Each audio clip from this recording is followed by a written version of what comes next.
Hello, happy Thursday. Today's Thursday. I finished work early today. I had a half day, so I left. I had an appointment to attend in Leicester, so I left work, or rather, I left my house. I just gone to and drove down to Leicester, attended my appointment, and I also went with my mom. So it was just for the drive. It wasn't for for me to have an appointment, for my mom to speak on my behalf at my appointment. No, no, no, no.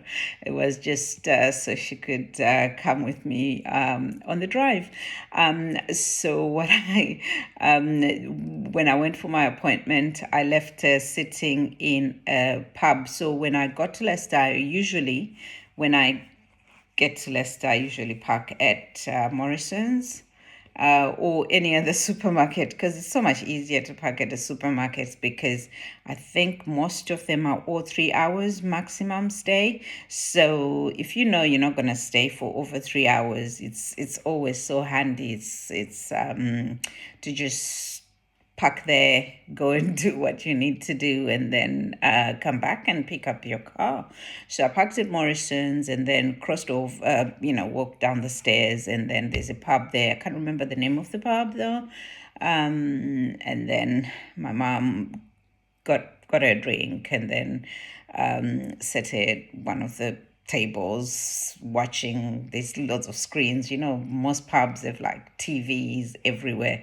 I think they were playing like Indian Premier League, which is the cricket. So at least she had something to watch in the meantime. And then I went for my appointment,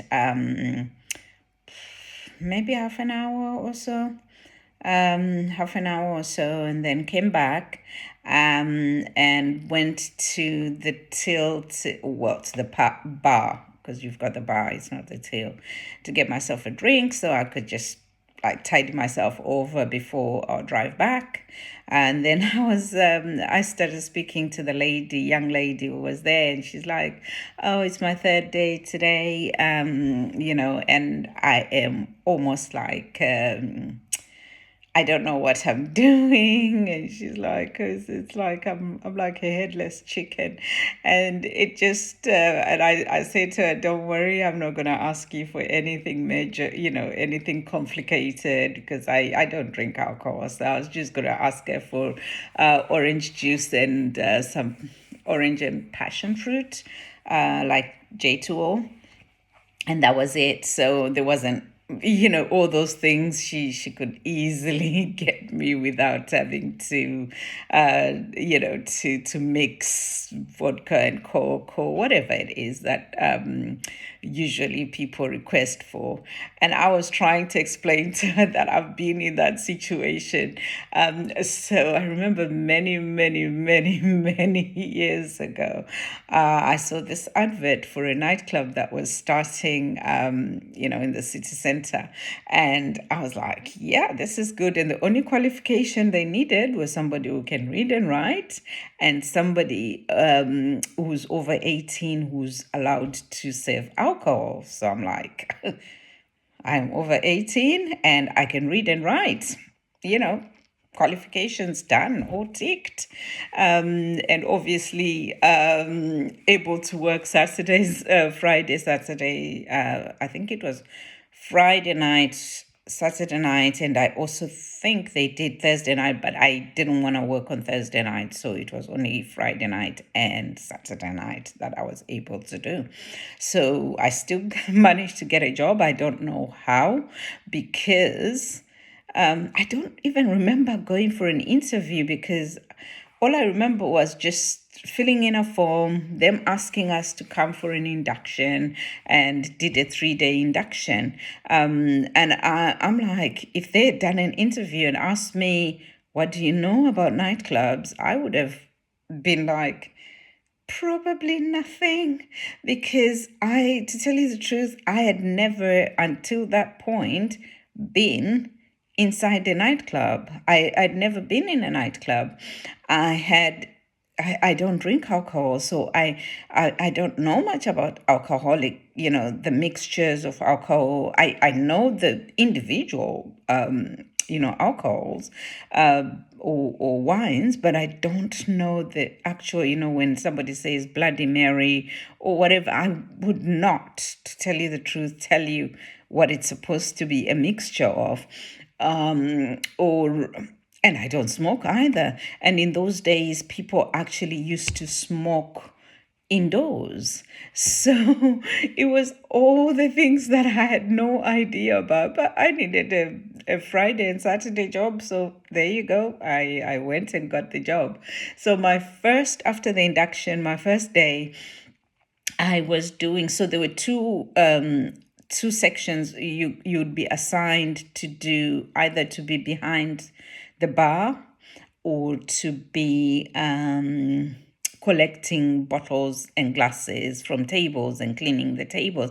I don't think the tables were ever cleaned, because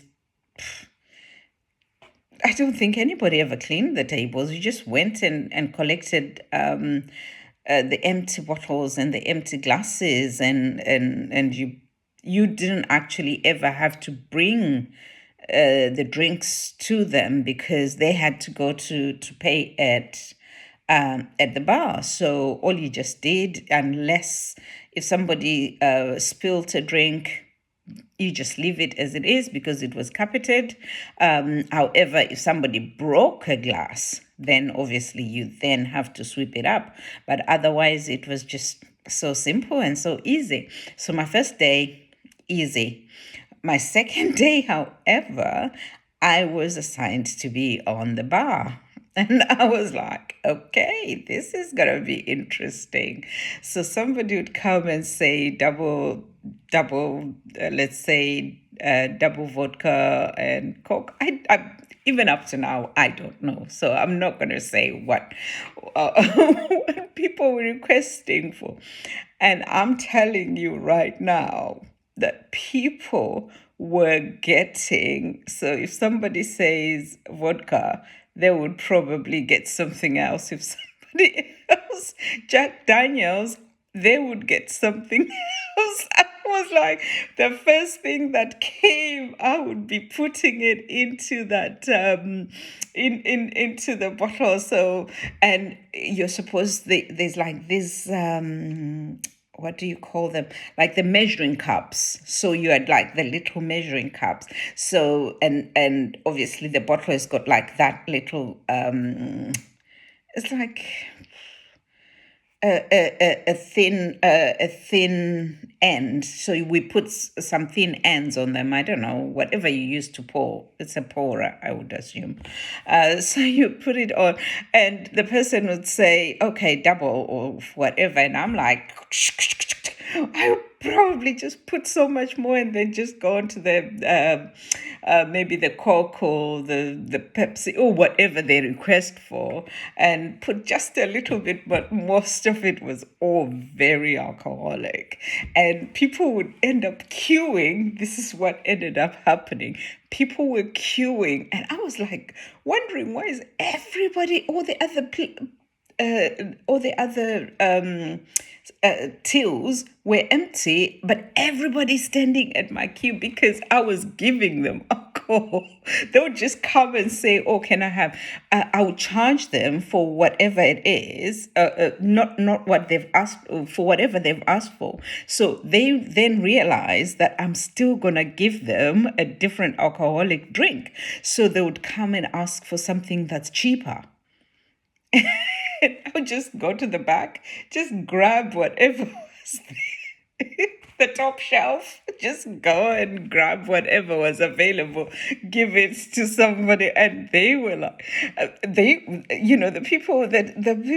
patrons knew that I did not have a clue what I was doing, but they were happy because they were paying less than, I think it was like maybe £1.90 or something, and some of the drinks on the top shelf would have been £3 something, and I was just charging £1.90 for everything. So that was boom, £1.90, but you got your double something.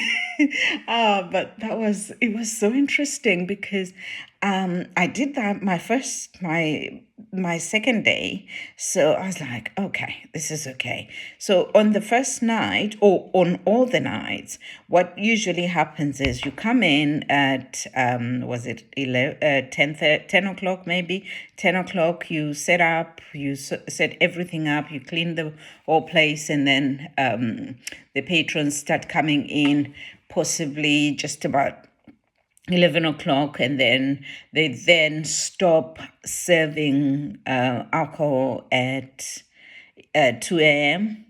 And we all get to clean, and then the patrons leave at by 3 o'clock. They should have left. And then once we've done all the cleaning, once we've cashed up, and we the employee, the staff, then go and sit somewhere. You get a drink, if you wanted whatever drink, and they all start smoking. They start chatting up, and then they call us a taxi. And by the time I would get home, would be like 5 a.m. It wasn't good, and I would be stinking of cigarettes, because like I said, those were the days when people still were allowed to smoke indoors. So you're like, oh my God, I smelled like a probably a chimney, or an ashtray. I don't know. It was so bad. Not only was the smoke that bad on me, but I felt, because the whole place, like if you were like working, you couldn't see a single thing between the flashing lights. The lights of in a nightclub, they've got flashing lights, don't they? The colorful lights, plus the cigarette smoke, plus the darkness. You couldn't see a single thing. So the smoke was so much more than everything else. And it just consumed, it was almost like I was smoking. So the first day I went home, cleansed myself all up. I felt okay. The second day I felt so drunk, like drunk from, it wasn't like weed or anything. It was no more smoke, no more cigarettes. But I just felt so much like I had so much nicotine in my body. It was almost like it was me smoking, because it was obviously, I'm walking around, everybody's just going you're walking in your face. So there wasn't anything you could do about it, because in those days you were allowed to smoke. I don't know how, in so many years, people were allowed to smoke indoors.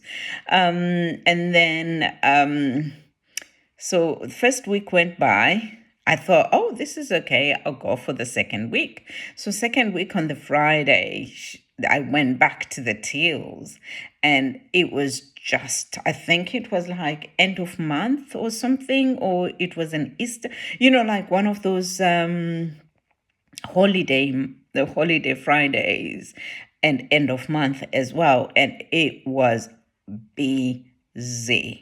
And I was on the till, and I was like thinking to myself, I don't think I could get away with just, giving people the things that I want to give them.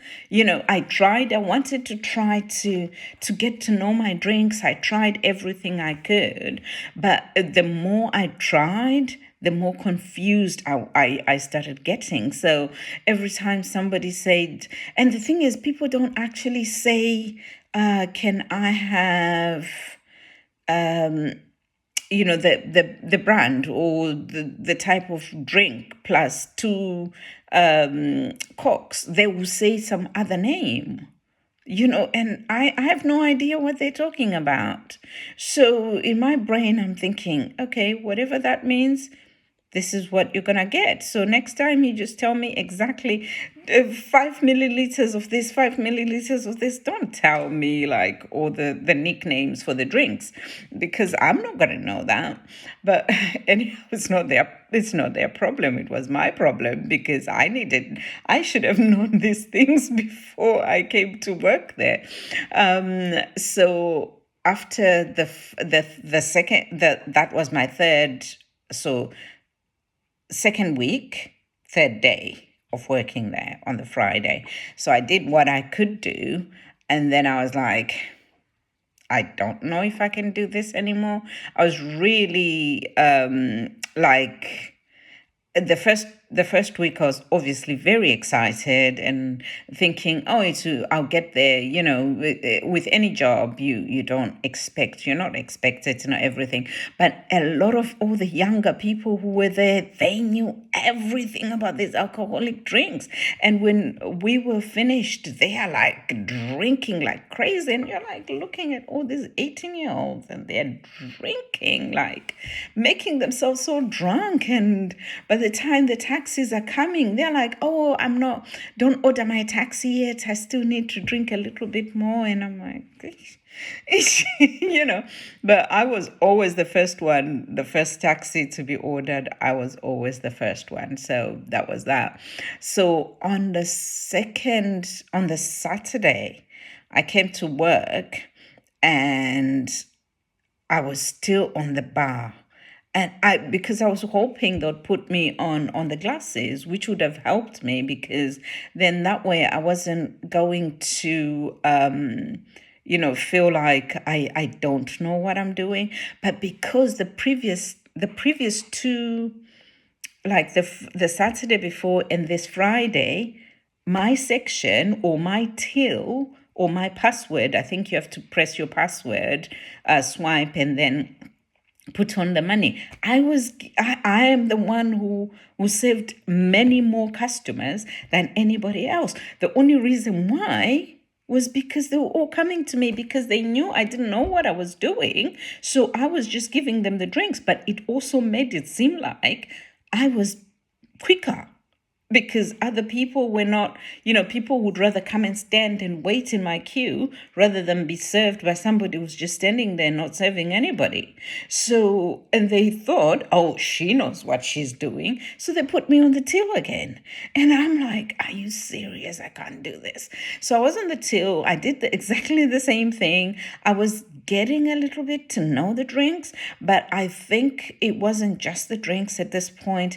It was, I'd never worked nights before in my whole life, so that was catching up with me. Number two, the smoke, that was also catching up with me as well. So, and mind you, this is only the second week, and I thought, do I really want to come back? Do I not? But I did what I needed to do. I worked hard. I finished work. I got home 5 a.m., got home, spent the whole of Sunday in bed.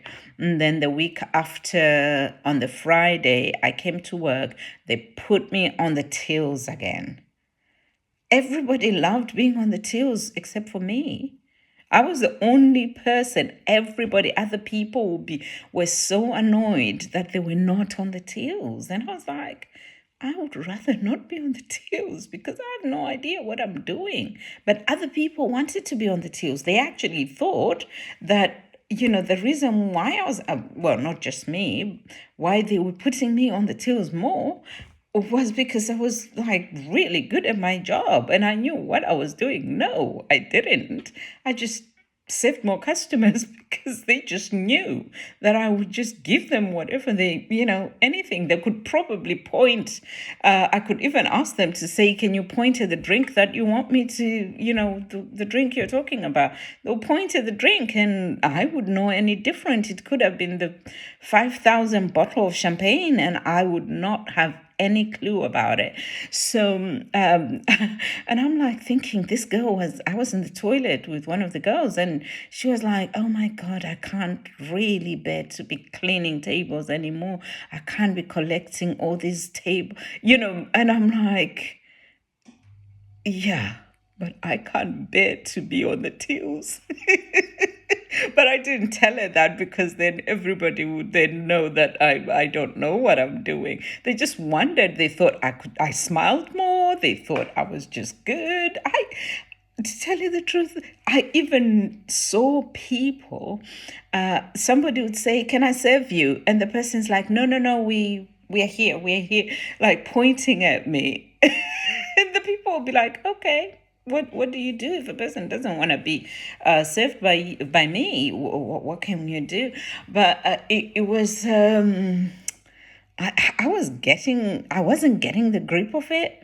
The customers loved me because they could point at whatever they wanted. I served lots more customers than everybody else. However, after that Saturday, I was like, there is no chance of me coming back here again next week. So when the main office opened on the Tuesday, I called in and I say to them, listen, I'm so sorry, I won't be able to carry on coming working. So I did my 2 weeks, and the person says, would you like to do just one more day and then you get paid for like the full month or something? I think they were willing to pay me for the full month, which was so strange because it was only going to be 3 weeks. So, and I said, no, I don't think I can do it. So they still paid me for 3 weeks, which was weird because I have no idea why.